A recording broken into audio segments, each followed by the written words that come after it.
محمد كما صليت على إبراهيم وعلى آل إبراهيم إنك حميد مجيد اللهم بارك على محمد وعلى آل محمد كما باركت على إبراهيم وعلى آل إبراهيم إنك حميد مجيد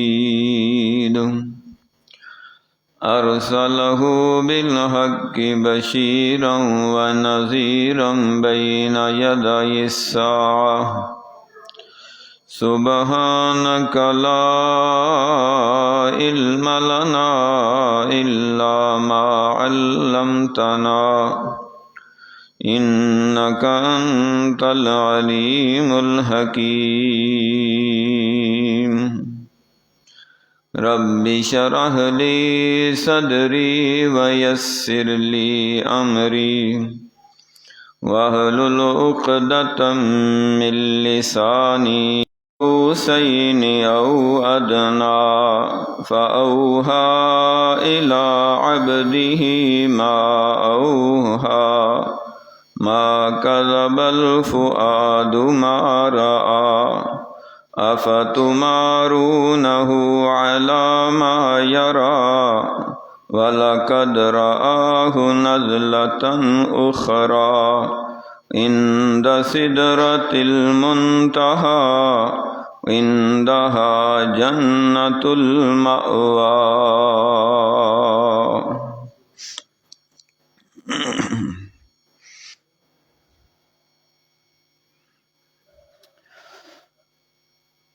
معراج مصطفیٰ صلی اللہ علیہ وآلہ وسلم کا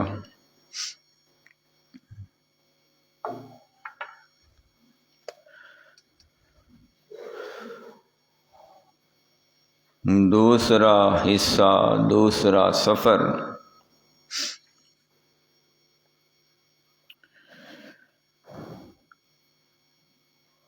جو ساتوں آسمانوں سے پار بلا کے اللہ سبحانہ و تعالی نے اپنی ملاقات کا شرف عطا فرمایا۔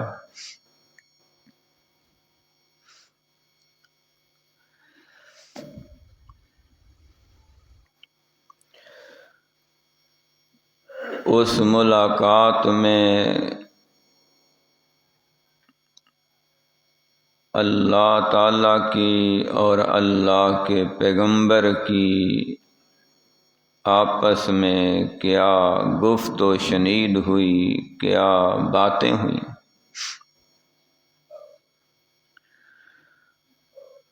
اور آقا علیہ الصلوۃ والسلام نے اللہ تعالیٰ کی خدمت عالیہ میں کون سا نذرانہ پیش کیا؟ تو اللہ رب العزت نے انعامات کے طور پہ کیا کچھ نوازشات عطا فرمائیں، یہ آج کا موضوع ہے۔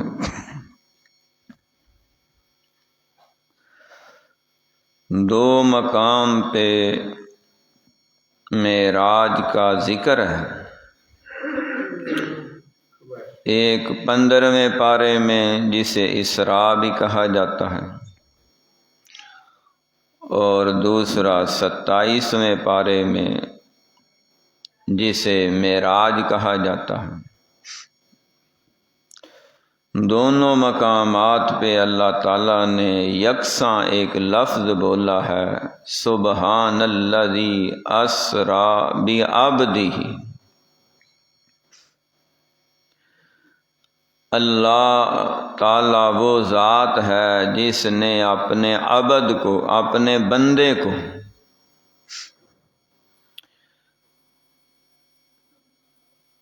اتنی دور دراز تک سیر کروائی، نشانیاں دکھائیں۔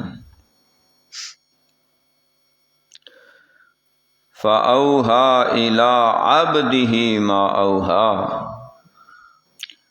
اپنے عبد پر، اپنے بندے پر جو کچھ بھی وحی فرمانے کا فیصلہ کیا وہ وحی فرمائی۔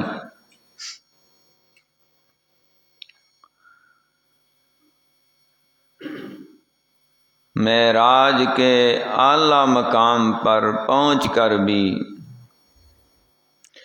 حضور نبی کریم علیہ التحیۃ والتسلیم عبدہ و رسولہ ہیں، نورہ و رسولہ نہیں ہیں۔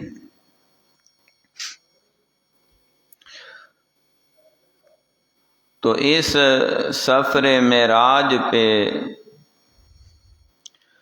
یہ عقیدہ رکھنا چاہیے کہ اللہ رب العزت جس کو اپنی ملاقات کا، ہم کلامی کا شرف عطا فرمائے، وہ اللہ تعالیٰ کے وجود کا حصہ نہیں بن سکتا۔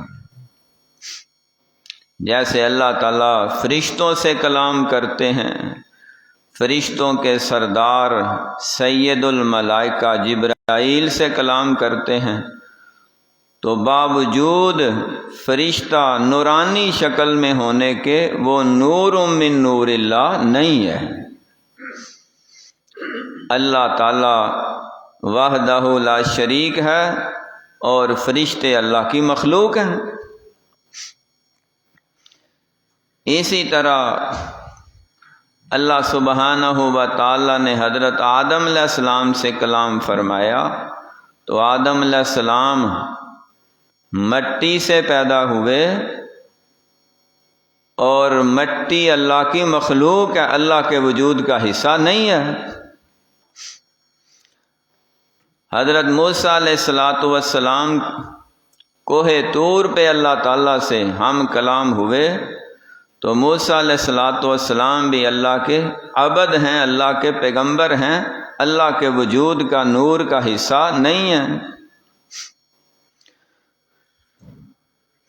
تو اسی طرح سارے انبیاء کے سردار، کل کائنات کے امام، امام الانبیاء، سرتاج الانبیاء حضرت محمد الرسول اللہ صلی اللہ علیہ وآلہ وسلم کے ساتھ بھی اللہ تعالیٰ نے ڈائریکٹ کلام فرمایا، محمد محمد ہیں، اللہ اللہ ہے، دونوں ایک نہیں ہیں، دونوں کی ذات الگ الگ ہے، بات ایک ہے،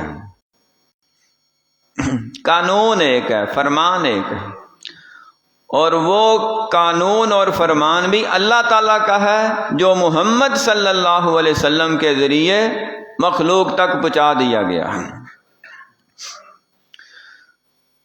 تو یہ کہنا کہ محمد صلی اللہ علیہ وسلم نور من نور اللہ ہے، یہ قرآن کی بے شمار آیات کا انکار ہوتا ہے، اور جو یہ عقیدہ رکھتا ہے وہ مشرک ہے۔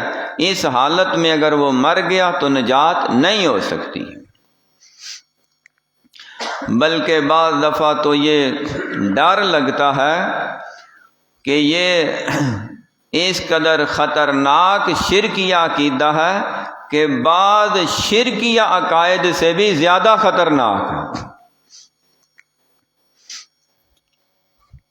جیسے وسیلے کا شرک ہے، کسی کے طفیل، کسی کے صدقے، کسی کے واسطے سے اللہ تعالیٰ سے مانگنا، نبیوں کے واسطے، ولیوں کے واسطے سے، فرشتوں کے واسطے سے، یا بعض طاقتور جنات کے واسطے سے، یا بعض مقرب الی اللہ ہستیاں کے واسطے سے اللہ سے دعا کرتے ہیں، تو درمیان میں وسیلہ ڈال لیتے ہیں، وہ بھی شرک ہے۔ لیکن یہ نہ ہی مرتبے کے لحاظ سے، تو جن لوگوں نے معراج کے واقعے سے یہ ثابت کیا کہ اللہ تعالیٰ نے حضور پاک صلی اللہ علیہ وسلم کو عرش پر اپنے ساتھ ہی بٹھا لیا، وہ بھی غلط ہیں۔ کیونکہ اللہ کے برابر کوئی بیٹھ نہیں سکتا، اللہ کے مرتبے تک کوئی برابری بھی نہیں کر سکتا۔ اور یہاں پہ ایک مفروضہ گڑا گیا، من گڑت بات پھیلائی گئی کہ ایک مقام ایسے آیا جسے لا مکان کہا جاتا ہے، وہاں پہ جا کے جبریل علیہ السلام نے کہا کہ آگے جاتے ہوئے میرے پر جلتے ہیں، تو آپ اکیلے آگے جائیں۔ تو وہاں سے پھر نئی بات بنائی گئی کہ آگے جبریل کا نور بھی نہیں جا سکتا، وہی نور جا سکتا ہے جو اللہ کے نور کا حصہ، اور وہ محمد صلی اللہ علیہ وسلم ہے۔ کسی نے یہ اخذ کیا اور کسی نے اس سے بڑھ کے ثابت کیا کہ محمد صلی اللہ علیہ وسلم جب عرش پہ پہنچے تو دیکھا وہاں پہ اللہ کی شکل میں مولا علی بیٹھے ہوئے تھے۔ استغفر اللہ۔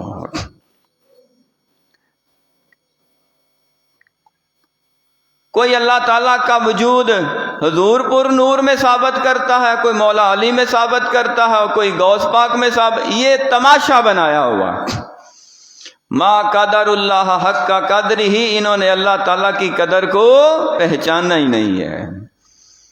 اللہ تعالیٰ کو پہچاننا ہے تو قرآن پاک کا سہارا لو، قرآن پاک میں غوطہ زن ہو، ان روایتوں کو چھوڑو، آیتوں کی طرف آؤ۔ تو کوئی جبریل کے پار وغیرہ نہیں جلتے، نہ جبریل نے کہیں ساتھ چھوڑا ہے۔ جبریل علیہ السلام بے وفا نہیں ہے، ہر جگہ حضور کے ساتھ ہی رہے ہیں۔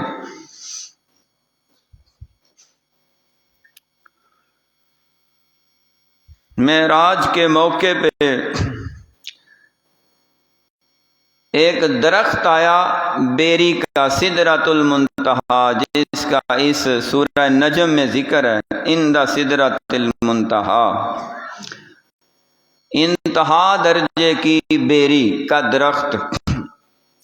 وہاں پہ اللہ تعالیٰ کی نورانیت کی شعائیں، ابر رحمت چھایا ہوا تھا۔ آقا علیہ السلام فرماتے ہیں اس ابر نے ہر شے کو ڈھانپ لیا تھا، ہر طرف نورانی چمک پیدا ہو رہی تھی، ہر شے چمک اٹھی۔ یہاں بھی درخت پہ اللہ تعالیٰ نے اپنی نورانی تجلی ڈالی ہے، اور کوہ طور پہ جب موسیٰ علیہ السلام گئے تو وہاں بھی درخت پہ نورانی تجلی ڈالی تھی۔ تو درختوں پہ اللہ تعالیٰ نے اپنی نورانیت کی تجلی ڈال کے ظاہر یہ کیا ہے کہ درخت جو ہے نا، یہ باقی مخلوقات سے اللہ تعالیٰ کو زیادہ پیارے لگتے ہیں۔ تو درختوں کے ساتھ ایک وابستگی ہونی چاہیے، وہ درخت ہی اکٹھے ہو کر تمہاری جنت بن جائے گی، کیونکہ جنت میں کثرت سے درخت بھی تو ہوں گے۔ اور جہاں پہ نبی پاک صلی اللہ علیہ وسلم نے جنت کا ذکر کیا، اللہ نے قرآن پاک میں جنت کا ذکر کیا ہے۔ جنت کا معنی باغ ہے، اور باغ کہتے ہیں اس کو ہیں جہاں کثرت سے پھلدار درخت لگے ہوئے ہیں، لیکن وہ درخت یہ دنیا والے نہیں ہیں۔ وہ درخت کیسے لگیں گے؟ نیک اعمال کی وجہ سے۔ جتنے اعمال نیک کرتے جاؤ گے اتنے اللہ تعالیٰ تمہارے جنت میں پھلدار، پھولدار، سایہ دار درخت لگاتے جائیں گے۔ تو وہ جنت ہم نے خود بنانی ہے، جس کو آقا علیہ السلام دیکھ کر آئے تھے۔ تو سدرۃ المنتہی کے کنارے سے 4 نہریں جاری تھیں۔ آقا علیہ السلام نے فرمایا نہران ظاہران و نہران باطنان، 2 نہریں ظاہری تھیں، 2 باطنی تھیں۔ سیحان جیحان جنت میں جا رہی ہیں، اور 2 نہریں دنیا میں آ رہی ہیں، نیل اور فرات۔ یہ جو دریائے نیل، دریائے فرات ہے دنیا میں، یہ کہاں سے شروع ہوتے ہیں آج تک کسی کو پتہ نہیں چلا۔ پیچھے وسیع سلسلہ، آگے دھواں ہی دھواں ہے، برف ہی برف ہے، اور کہیں سے اوپر سے گرتے ہیں، اور وہاں سے پہاڑوں کے اندر سے چلتے ہوئے زمین کو سیراب کر کے سمندر میں جا رہے ہیں۔ یہ اس حدیث کے مطابق آسمان سے، یعنی 7ویں آسمان سے سدرۃ المنتہی کی جڑ سے نیچے آ رہے ہیں، اور انہوں نے پوری دنیا کو سیراب کیا ہوا. اگر یہ پانی رک جائے تو سمجھو ساری زمین خشک ہو جائے گی، کیونکہ اللہ سبحانہ و تعالیٰ کی یہ قدرت کے کرشمے ہیں. فرمایا 2 دریا جنت میں جا رہے ہیں، ان کے نام جیحان اور سیحان فرمایا، جن کو اللہ تعالیٰ نے سلسبیل کے نام سے بھی یاد کیا.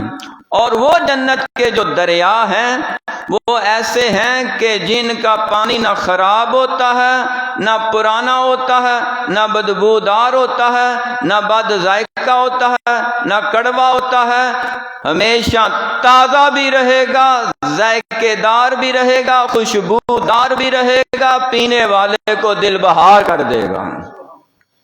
اللہ ہمیں وہ عطا فرمائے، اللہ سب کو عطا فرمائے.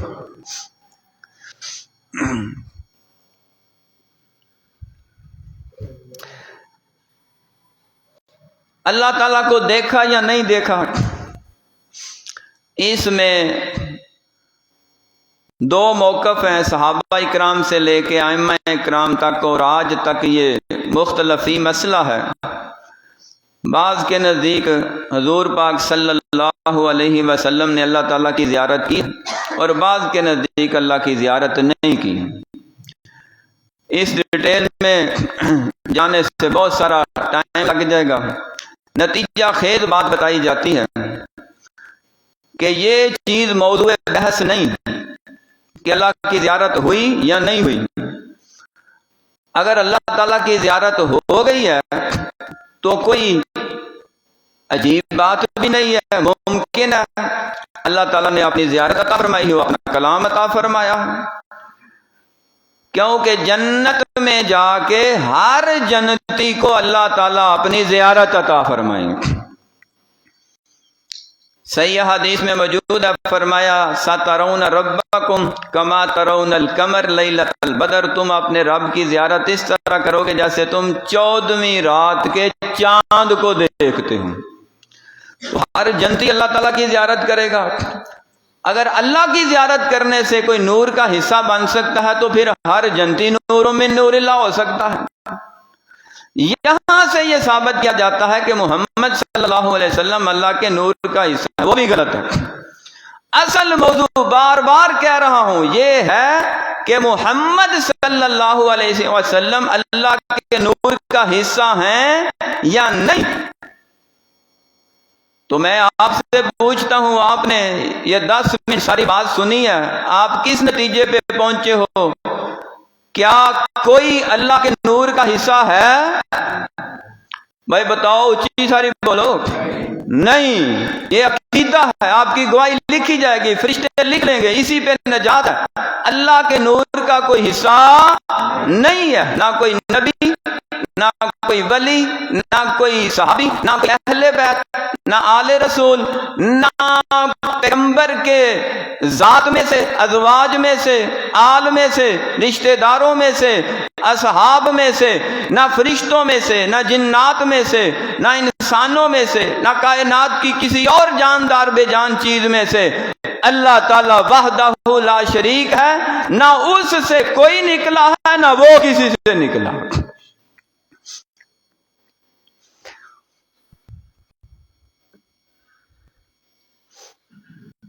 اللہ تعالیٰ سے ملاقات ہوئی، سب سے اعلیٰ و اولا ہمارے نبی ہیں، سب سے اعلیٰ و بالا ہمارے نبی ہیں، کیونکہ آقا علیہ الصلوۃ والسلام کی شان تک، مقام مرتبے تک کوئی نہیں پہنچ سکتا. محمد دے رتبے نو پا کوئی نہیں سکدا، صلی اللہ علیہ وآلہ وسلم. محمد دے رتبے نو پا کوئی نہیں سکدا، جہاناں دی رحمت کہا کوئی نہیں سکدا. وما ارسلناک الا رحمتا للعالمین.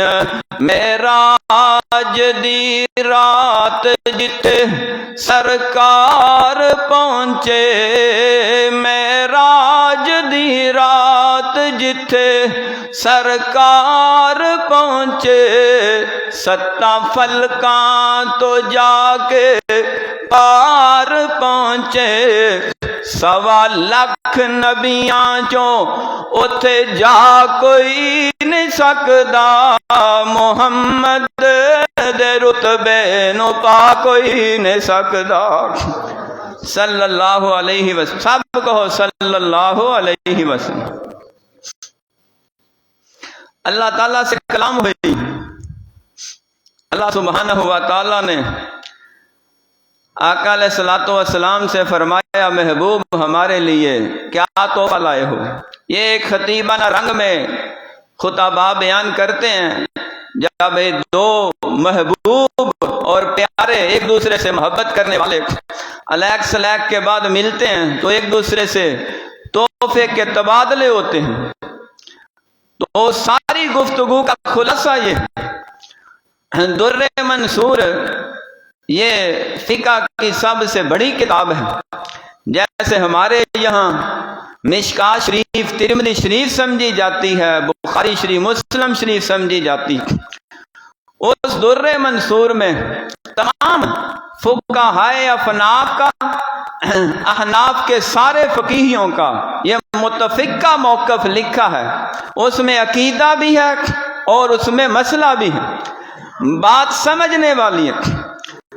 اللہ سبحانہ و تعالیٰ نے پوچھا، محبوب آپ ہمارے لیے کیا لائے ہیں؟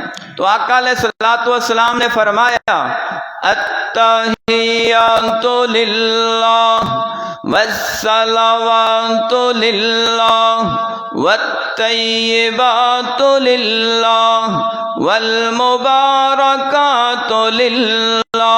مختلف حدیث میں مختلف الفاظ جو ہم پڑھتے ہیں اس پہ سب کا اتفاق، التحیات للہ والصلوات والطیبات۔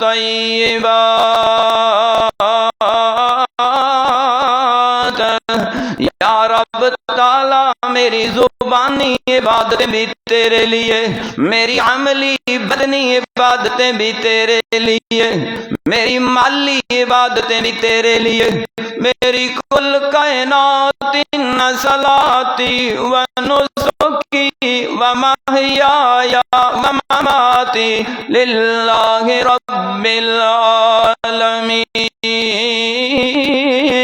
لا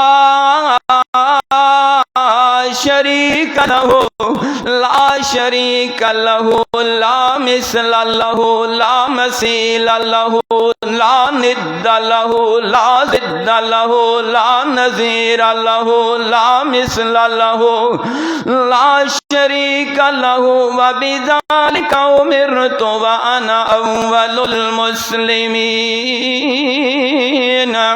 میرا جینا بھی، مرنا بھی، میرا دنیا میں آنا بھی، دنیا سے جانا بھی، دنیا میں رہنا بھی، لمحہ لمحہ یا رب تعالیٰ تیری رضا کے لیے۔ اللہ سبحانہ و تعالیٰ نے آقا علیہ الصلوۃ والسلام کے اس جذبے کی قدر کی اور اتنے خوش ہوئے اور فرمایا، محبوب اگر تمہارا لمحہ لمحہ، قدم قدم، قول فعل، گفتار کردار، عبادات معاملات، اخلاقیات، سب کے سب محیای و مماتی کہنا للہ رب العالمین ہے، تو السلام علیکہ ایھا النبی ورحمت اللہ وبرکاتہ، اللہ کی ساری سلامتی، اللہ تعالیٰ کی ساری رحمتیں، اللہ تعالیٰ کی ساری برکتیں، اللہ کے سارے فضل و کرم، اللہ رب العزت کے سارے انعامات اے محمد تیرے لیے ہیں، صلی اللہ علیہ وسلم۔ یہ ایھا النبی اللہ نے کہا تھا، ہم میں سے کسی کی مجال نہیں کہ ہم کہیں السلام علیکہ یا رسول اللہ، السلام علیکہ ایھا النبی۔ یہ السلام علیکہ ایھا النبی سے تو السلام علیکہ یا رسول اللہ نکالا جاتا ہے۔ تو یہ اللہ تعالیٰ کا اور پیغمبر علیہ الصلوۃ والسلام کا آپس میں معراج کے موقع پہ مکالمہ ہوا تھا، آپس میں بات ہوئی تھی، اسی کو ہم نماز میں دہراتے ہیں اور ہمارے لیے اللہ نے ثواب بنا دیا، اجر بنا دیا۔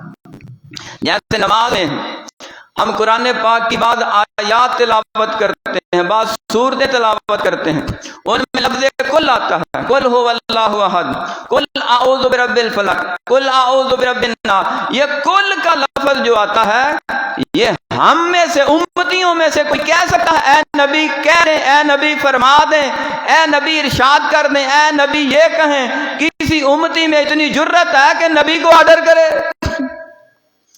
اللہ ہی کہہ سکتا ہے اور اللہ کا ہی حق بنتا ہے۔ قل یا محمد صلی اللہ علیہ وسلم، قل یا ایھا النبی، اے پیارے نبی آپ فرمائیں، اے محبوب نبی آپ کہہ دیں، یہ اللہ کی طرف سے فرمان، آرڈر، حکم آیا، آپ لوگوں تک پہنچا دیں۔ تو ہم پھر قرآن میں کیوں پڑھتے ہیں؟ ہم اللہ تعالیٰ کے الفاظ کو دہراتے ہیں، اس کلام کو دہراتے رہنے کا ہی ہمارے لیے اجر و ثواب لکھا جاتا ہے۔ یہاں پہ یہ بھی اعتراض کیا جاتا ہے، قبرستان جاتے ہوئے تم کہتے ہو السلام علیکم یا اہل القبور، تو اگر قبر والوں کو یا اہل القبور کہا جا سکتا ہے تو الصلاۃ والسلام علیکم یا رسول اللہ نہیں کہا جا سکتا؟ ہمارا سوال یہ ہے، اس فلسفے کی اور اس لاجک کی اور اس سوچ اور فکر اور منطق کی جو تمہیں سمجھ آئی ہے، اس سمجھ کی سمجھ تو صحابہ کو بھی نہیں آئی تھی، ائمہ محترمہ کو بھی نہیں آئی تھی۔ ان میں سے کسی نے نہیں کہا کہ بھئی قبرستان جاتے ہوئے السلام علیکم یا اہل القبور کہا جا سکتا ہے، تو پھر دور سے السلام علیکم یا موسیٰ یا عیسیٰ یا محمد بھی کہا جا سکتا ہے۔ یہ کہنا اور نتیجہ نکالنا بھی علم سے دوری ہے، عقل سے بھی دوری ہے، انبیاء پہ بھی بہتان ہے، احادیث پہ بھی بہتان ہے، اور نبیوں کو حاضر ناظر کا عقیدہ رکھ کے سمجھنا اللہ کی ذات میں شرک بن جاتا ہے۔ یہ کوئی چھوٹا معاملہ نہیں ہے، اس کو سمجھنا چاہیے اور عقل و خرد سے حل کرنا چاہیے، بغیر کسی لڑائی جھگڑے اور بحث مباحثے کے۔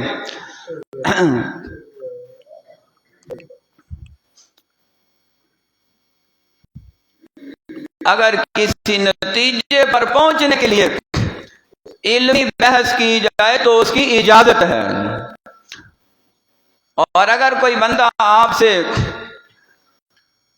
کسی ہدایت کا اور صراط مستقیم کا طلبگار ہے تو اس کو اس انداز سے قرآن آیات کے ذریعے صحیح حدیث کے ذریعے برین واش کیا جائے کہ اس کا عقیدہ توحید بھی نکھر کر سامنے آ جائے اور سنت رسول بھی واضح ہو جائے، تاکہ وہ موحد مسلمان بھی بن جائے، متبع سنت بھی بن جائے، شرک سے بھی بچ جائے، بدعات اور رسومات سے بھی بچ جائے، آقا علیہ السلام کی شفاعت کا بھی حقدار ہو جائے، رب کی جنت کا حقدار ہو جائے۔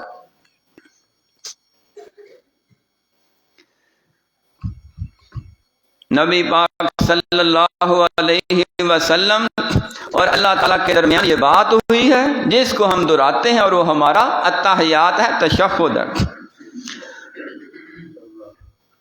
حضور پاک صلی اللہ علیہ وسلم زمین پہ تشریف لائے تو صحابہ کرام رضوان اللہ علیہم اجمعین نے ساری نہ آپ کی زندگی کے بعد کسی نے قبر پہ جا کے یا رسول اللہ کہا، یا اپنے گھر سے یا رسول، اپنے شہر سے یا اپنے ملک سے کہا، تو زندگی میں جائز تھا، اسی کو ہم دہرا رہے ہیں، یہ دہرانا جائز ہے۔ صحابہ اکرام رضوان اللہ علیہم اجمعین نے عرض کیا، یا رسول اللہ صلی اللہ علیہ وسلم، اللہ تعالیٰ کی آپ سے باتیں ہوئی ہیں تو ہمارے لیے کیا حکم ہے؟ ہمیں بھی کچھ عنایت ہو نا، ہم بھی اللہ کو مانتے ہیں، اللہ کے پیغمبر کو مانتے ہیں، تو آقا علیہ السلام نے فرمایا تم یہ الفاظ شامل کر لو، السلام علینا، جہاں اللہ کی رحمتیں، برکتیں، سلامتی پیغمبر علیہ السلام پہ نازل ہو، یا اللہ ہمارے اوپر بھی نازل فرما، کیونکہ سلامتی کا تمغہ، تاج، انعام اللہ تعالیٰ کے اللہ یہ کام کرتے ہیں۔ پھر کہنے لگے یہ تو ہم ہیں، تو ہمارے بعد آنے والوں کو کیا ملے گا؟ ان کے لیے بھی کچھ ارشاد فرما دیں، قربان جائیں، صدقے جائیں آقا علیہ الصلوۃ والسلام کی ایک ایک ادا پہ، وفا پہ، ایک ایک لفظ پہ۔ حضور نبی کریم کو ہماری کتنی فکر ہے اور ہمارے لیے کتنی دعائیں ہیں کہ آپ نے فرمایا میری امت میں سے جتنے بھی نیک صالحین صالحات قیامت تک آئیں گے وہ بھی اس دعا میں شامل ہو سکتے ہیں، بشرطے کہ نماز پڑھیں، نماز میں یہ دعا کریں، وَعَلَىٰ عِبَادِ اللَّهِ الصَّالِحِينَ، اللہ تعالیٰ ان پہ بھی اپنی رحمتوں کی بارش فرما دیں۔ تو یہ وہ حاصل کرے گا جو یہ الفاظ پڑھے گا، کہ جنہیں نہ نیتی نہ قضا کی تھی، اسے کیا ملے گا؟ اسے کچھ نہیں ملنا، نمازی بندے کو سارا کچھ ملے۔ معراج کے موقع پہ جو سب سے بڑا تحفہ عطا ہوا وہ یہی تو 50 نمازوں کا تھا۔ اللہ سبحانہ و تعالیٰ نے 50 نمازیں عطا فرمائی۔ آپ بڑے خوش واپس آ رہے ہیں، چھٹے آسمان پہ حضرت موسیٰ علیہ السلام سے دوبارہ ملاقات ہوئی۔ کیا تحفہ ملا جی؟ 50 نمازیں ہیں۔ آپ ایسا کریں، واپس جائیں اور اللہ سبحانہ و تعالیٰ سے گزارش کریں، اللہ تعالیٰ تخفیف کر دیں، نمازیں کم کر دیں، لوگ اتنی نہیں پڑھ سکتے۔ میں ان کا تجربہ کر کے آیا ہوں۔ موسیٰ علیہ السلام کے دور میں 2 نمازیں تھیں، وہی چلتی آ رہی تھی۔ عیسیٰ علیہ السلام کے دور میں بھی آقا علیہ السلام بھی معراج کے اس داسی جس سے پہلے 2 ہی نمازیں پڑھاتے رہے ہیں، صبح شام کی۔ انہوں نے کہا یہ 2 نہیں پڑھتے، انہوں نے 50 کیسے پڑھنی ہیں؟ بار بار گزارش کی، حضور بار بار گئے، 40 رہ گئیں، 30 رہ گئیں، 20 رہ گئیں، 10 رہ گئیں، 5 رہ گئیں۔ موسیٰ علیہ السلام پھر فرما رہے ہیں، حضور بار ایک دفعہ پھر جائیں، تو ایک دفعہ دوبارہ جانے سے کیا رہ جانا تھا؟ ختم نہیں کروانا چاہتے تھے، نہ ختم کروانا چاہتے تھے، نہ وہ ختم شریف کو مانتے تھے، ختم نہیں کروانا چاہتے تھے، بلکہ وہ اور کم کروانا چاہتے تھے کہ ہر روز 2 نہیں پڑھ سکتے، ہفتے بعد 2 کرا لیں یا مہینے بعد 2 کرا لیں۔ مثلا یہ جمعہ ہے، 7 دن بعد آتا ہے، ایک نماز ہے جمعے کی، تو بد وقت بد نصیب 7 دن بعد جمعہ بھی نہیں پڑھتے، نہ پڑھنے والے وہ بھی نہیں پڑھتے، پتنگیں اڑائیں گے، گڈیاں چڑھائیں گے، بسنت منائیں گے اور لوگوں کے گلے کاٹیں گے، اور ان کے جناب کوئی چھت سے گر رہا ہے، کوئی گاڑیوں کے نیچے آ رہا ہے، کوئی ٹکریں مار رہا ہے، کوئی اپنے ہاتھ کاٹ رہا ہے، کوئی دوسرے کو کاٹ رہا ہے، کوئی لڑ رہے ہیں، جھگڑ رہے ہیں۔ نہیں توفیق تو رب کے گھر میں آنے کی توفیق نہیں۔ اور افسوس اس عملے پہ بھی ہے جو لوگوں کے گھروں میں چھاپے مارتے ہیں، 302 لگائی ہوئی ہے، جہاں پہ ڈوریں بنتی ہیں، گڈیاں بنتی ہیں، وہاں ایک بڑا چھاپا نہیں مارتے کہ بکرے کی ماں مار دو، نہ رہے بانس نہ بجے بانسری۔ چھوٹے چھوٹے بچے کو پتا ہے کہ گڈیاں کہاں سے ملتی ہیں، ڈوریں کہاں سے ملتی ہیں، نہیں پتا تو ارباب اقتدار کے اس ذمہ دار وردی والے عملے کو نہیں پتا۔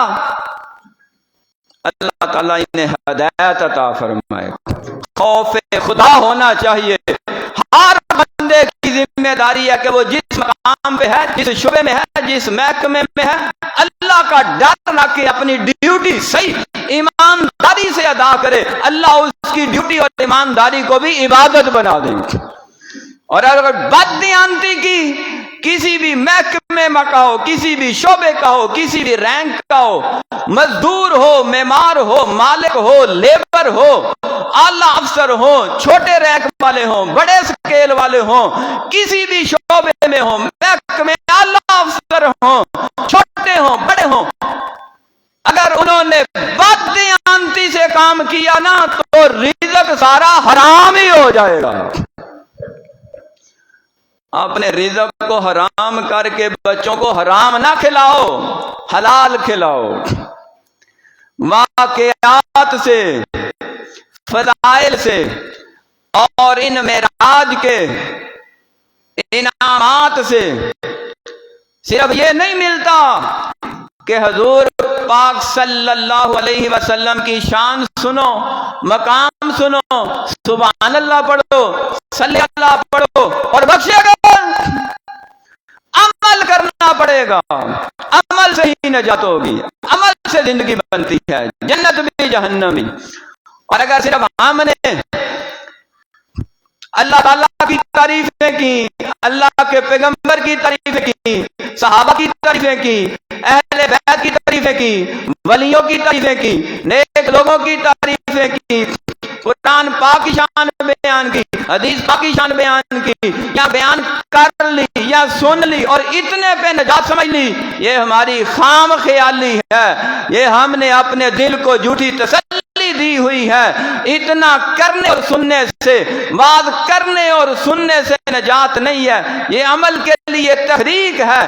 نجات اسی کو ہوگی جو 5 وقت نماز پڑھے گا، سال بعد روزے رکھے گا، فرضی زکوٰۃ ادا کرے گا، فرضی حج کرے گا، حقوق اللہ کا خیال رکھے گا، حقوق العباد کا خیال رکھے گا، کسی پہ ظلم زیادتی نہیں کرے گا، دغا فراڈ دھوکہ نہیں کرے گا، حق حلال کی کھائے گا، حق حلال جگہ پہ خرچ کرے گا۔ اتنے سارے کام کرنے کے بعد تب نجات ہوگی۔ نجات ایڈی سوکھی نہیں ہے، جنت اتنی جلدی ملنے والی نہیں ہے جتنا ہم نے آسانی سے سمجھا ہوگا۔ تو اللہ سبحانہ و تعالی نے ہمارے نبی پاک صلی اللہ علیہ وسلم کو 5 نمازوں کی بات پہ فائنل کر دیا کہ آپ 5 نمازیں آپ نے پڑھنی ہیں اور اپنی امت کو حکم دینا ہے۔ یا اللہ 5 50 سے 5 تو اللہ تعالیٰ کی طرف سے آواز آئی، من جاء بالحسنۃ فلہ عشر امثالھا، ہم ایک ایک نیکی کو 10 گنا بنا دیں گے۔ آپ ایک نماز 10 کے برابر، 2 20 کے برابر، 3 30 کے برابر، 4 40 کے برابر، 5 50 کے برابر۔ جو 5 نمازیں پر وقت مسلمان مرد اور بالغ ادا کرے، اللہ تعالیٰ نے اعلان فرمایا پڑھے گا 5 نمازیں، ثواب ہم 50 کا عطا فرما دیں گے۔ کتنی بڑی رحمت اللہ کی طرف سے، کتنی بڑی مہربانی۔ اور اس کا ریئیکشن دیکھیں، مفہوم مخالف دیکھیں، جس بندے نے 5 چھوڑی اسے گناہ بھی 50 کا ہو رہا ہے، ہر روز 50 کا گناہ ہو رہا ہے۔ کتنا گناہ سر پہ اٹھائے گا؟ نمازاں باج نہیں مرغوب بندہ، نمازاں باج نہیں مجذوب بندہ، نمازاں باج نہیں رسول اللہ دا محبوب بندہ۔ نمازی بن جے تو جنت جانا گے، رکھیاں تے اٹھ سار بانا گیا لنگ قافلہ تیرا ندانا۔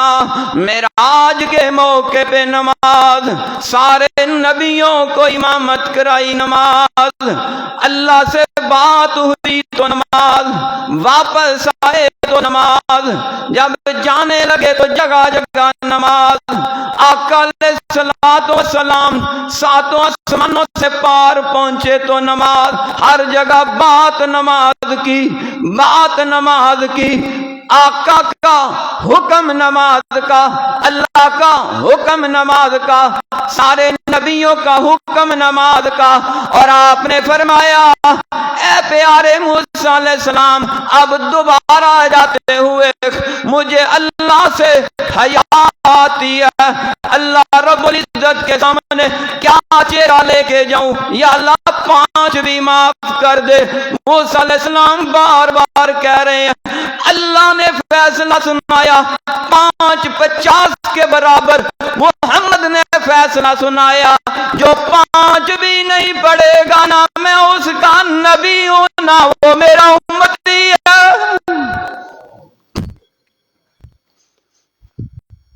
کر لو فیصلہ۔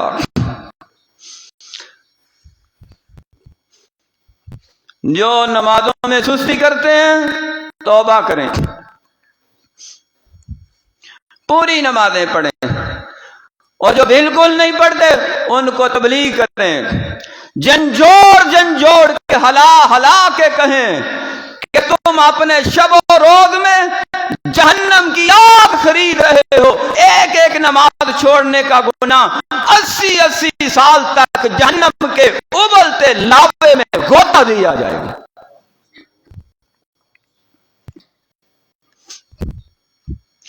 کئی رشتہ دار بے نماز ہیں، معراج شریف سن لینا، سنا لینا، 4 نعرے بلند کر لینا، حضور کی شان بیان کر لینا، اس سے نجات نہیں ہے۔ عمل کرو، عمل کرو، عمل کرو، عمل سے نجات ہے۔ اللہ سبحانہ و تعالی ہمیں صحیح سمجھنے کی، صحیح عمل کرنے کی، اور زندگی بھر آقا علیہ السلام کا سچا سچا تابع دار، فرما بردار، متبع سنت امتی بننے کی توفیق عطا